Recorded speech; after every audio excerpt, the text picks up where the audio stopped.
Fox 61 News at 6 starts now. 6 businesses in New London County all robbed in one night in under 2 hours. A little bit scary, you know. The laws need to be stronger. They really do, you know. And there's not much you can do about it. Tonight, we're hearing from a gas station clerk who was held at gunpoint during the string of robberies in an exclusive interview. Plus, a catalytic converter theft turns violent. A witness has their car window smashed after trying to record the theft. New at 6, she recounts the moments leading up to the scary scene. From the gas pump to home heating costs, prices are on the rise here in Connecticut. We had never gone over $5 a gallon before. The trends you can expect to see as we head into the colder months. The Fox 61 News at 6 starts right now. Good evening and thanks for joining us for the very first time here on the News at 6. I'm Ben Goldman. And I'm Jen Bernstein. 2 Fox 61 exclusives tonight. We're going to start in Guilford, where there were quite a few thefts of catalytic converters from businesses over the weekend, including one that became very scary for the witness. Fox 61's New Haven County Bureau reporter Tony Terzi joining us live from Guilford tonight at the veterinary hospital where all of this played out. Tony? Ben, strange doings in the parking lot behind us here on the Post Road in Guilford at the Central Veterinary Hospital. It was something that they didn't expect in broad daylight. Catalytic converters swiped. Well, the woman who saw it all play out right next to her car spoke exclusively with us this afternoon on the condition of anonymity. The woman who took pictures of this silver Honda Accord, which had stolen plates and damage to the left front driver's side and rear passenger side, told Fox 61 exclusively today that she witnessed their brazen crime on Saturday afternoon. I saw this car pull up to a car that I thought was the car of someone that worked there, and I saw them start jacking up the car, and I thought, that seems a little strange. So she decided to call the front desk of the veterinary hospital to let them know. And then I saw them pull out the typical saw that they use, and I thought, oh gosh, no, this is not good. Then she took some pictures of this activity, which was done in about 90 seconds. And then they looked and they saw me taking pictures and they saw me making the phone call. So they drove by my car very close by. The perpetrators rolled down their windows and they shouted at her before driving away. But they came back. And they jumped out of the car and just started smashing the windows with myself and my animal in the car. She and her pet had been waiting in their car to be called in for an appointment. Now she was ducking for cover. My inclination should have been to put my car in gear and drive away, but I just was sort of so stunned by the whole thing that I didn't even entertain that. Police say this was among a series of catalytic converter thefts over the weekend from Guilford businesses. We ourselves are going to extend our security camera system and or lighting. That is something that we're, diligently working on now.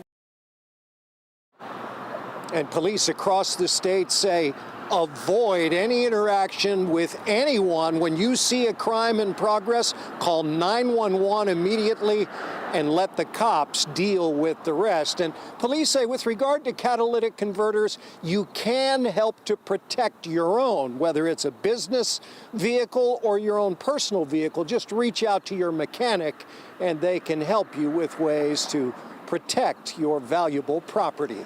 We're live here in Guilford. Tony Terzi, Fox 61 News.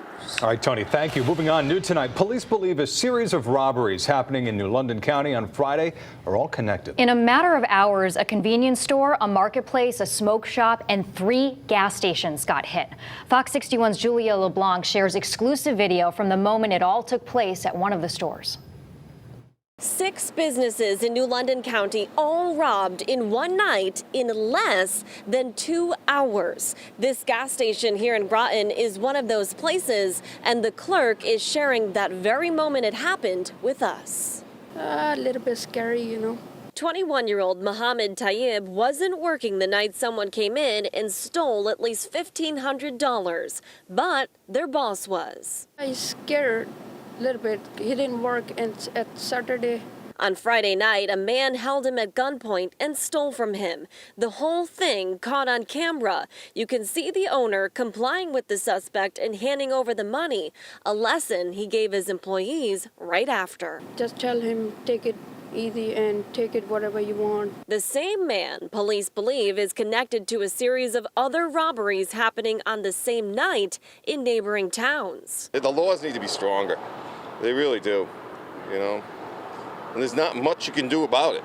Police say the robbery streak all started at this mobile gas station in Franklin around 7:30 p.m., where a man came in with a gun and demanded money.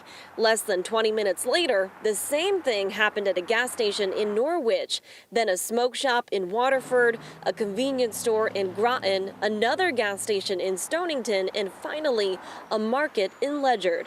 At least $7,500 taken from all stores in under 2 hours. It's a shame. The different police departments are working together, sharing a similar description for at least one suspect. They're looking for a man wearing a black beanie, a black jacket, gray sweatpants, and a neck gaiter. In the meantime, some of the stores are changing their hours. Because it's dark in the morning, so that's why a little bit scary, you know. A feeling they hope they don't have to hold on to as they wait for police to catch this man. In Groton, Julia LeBlanc, Fox 61 News. Well, new tonight, a shooting in the capital city is under investigation. Police say that they received a report of a shooting just before 11 a.m. on Barber Street. As officers responded to that scene, they learned a 19-year-old victim arrived at the firehouse on Main Street in a private car. Fire officials then began providing aid until EMS arrived on scene. The victim was taken to St. Francis Hospital. His condition is still unclear tonight. The incident remains under investigation. Turning to the weather right now, a live look across the state. Hartford, New Haven, Mohegan Sun, and Middletown. Another cool day after a string of really nice days over the weekend. So what's the rest of the week looking like? For more on that, let's go to meteorologist Ryan Breton. Hi, Ryan. Hey, Ben and Jen, good to be with you guys. We have a couple of showers going through right now, actually, and a pretty interesting sky, actually, in Hartford, starting to clear out after a brief shower came through. And in New Haven, it's been nice and clear, but now the clouds are moving in there. Here's a look at the live Doppler radar. There's not much rain, but there are a few small areas of showers and sprinkles. We'll zoom you right in just to the north of Hartford. There's a little shower crossing over the river near Windsor, headed into South Windsor, a little sprinkle around Bloomfield. And if there is one shower with a little downpour, it's actually going right through Plymouth, Terryville, and Bristol right now, right along Route 6. But the good news is this won't be lasting too much longer. We'll be clearing out over the next few hours.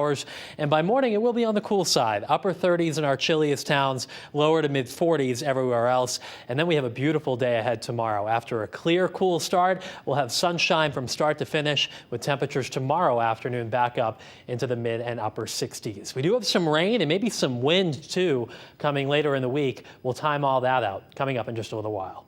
Ryan, thank you. Well, a Middlebury dog rescue is pleading with the community after announcing it needs to close its doors until further notice. Brass City Rescue Alliance announced on Facebook that due to medical circumstances out of their control, they'll need to close their doors until further notice. They're now making an emergency plea for help. Every dog at that shelter needs to be adopted or in foster care within the month. If you are looking to adopt, we have a link of adoptable dogs for you on our website, fox61.com. Well, just less than a month until Election Day comes, and one of the very close races here in Connecticut, the U.S. House seat for the 5th Congressional District. Fox 61's political reporter Emma Wolfhorst is here now with more on why this battle is so tight and what voters can expect on Election Day. Emma. Yeah, Jen, Ben, the 5th Congressional District has seen both Democrat and Republican representatives in the past. The seat previously held by now U.S. Senator Chris Murphy saw Republican Nancy Johnson representing the district at first, now held by Representative Jahana Hayes. And experts tell me this election between her and George Logan could be decided by a very slim margin.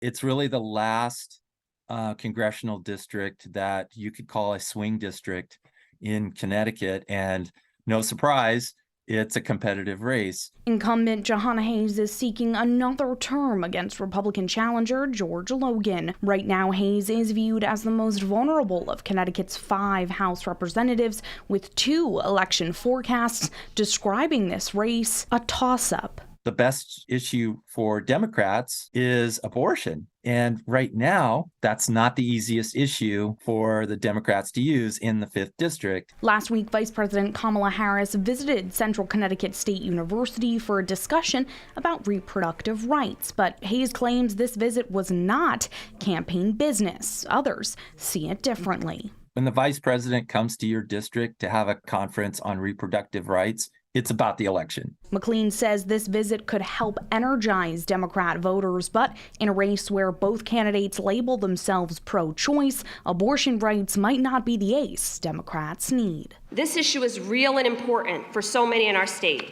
The rights of the people here in Connecticut could be at risk. We've got the vice president and Congresswoman Johanna Hayes doing a bunch of grandstanding and fear-mongering. Professor McLean says when it comes to abortion in the post-Roe world, the issue now isn't just branding a candidate pro-life or pro-choice. There will be bills in the next Congress about abortion rights in this country, and whoever represents the 5th District will have a chance to vote on that policy. Connecticut's 5th District could be a critical vote.